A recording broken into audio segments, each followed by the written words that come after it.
Hello everyone, welcome back to the channel. In today's video, I'll show you how to ask questions on Reka AI and get the best responses.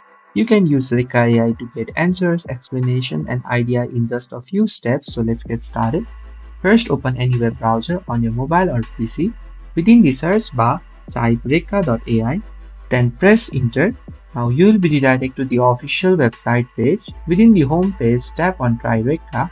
If you have logged in, you will be redirected directly to the Reka AI dashboard. From the Explorer section or the left side menu, select Reka Chat. Now you will see the chat interface. At the bottom of the screen, you will find the text input box. This is where you can ask your questions.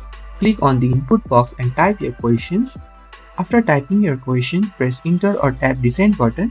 Reka AI will now instantly generate a response and display it in the chat area. You can just scroll to read the full answer.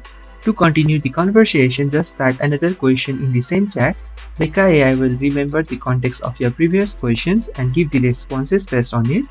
If you are using Reka AI without logging in, you can still ask some questions, but your chat history will not be saved as some features may also be limited. To get best results out of it, you can just still ask clear and specific questions while adding details when needed, and that's it. This is how you can easily ask questions on Reka AI. So if you find this video helpful, please do not forget to like and subscribe to the channel. Thank you for watching, and I will see you in the next video.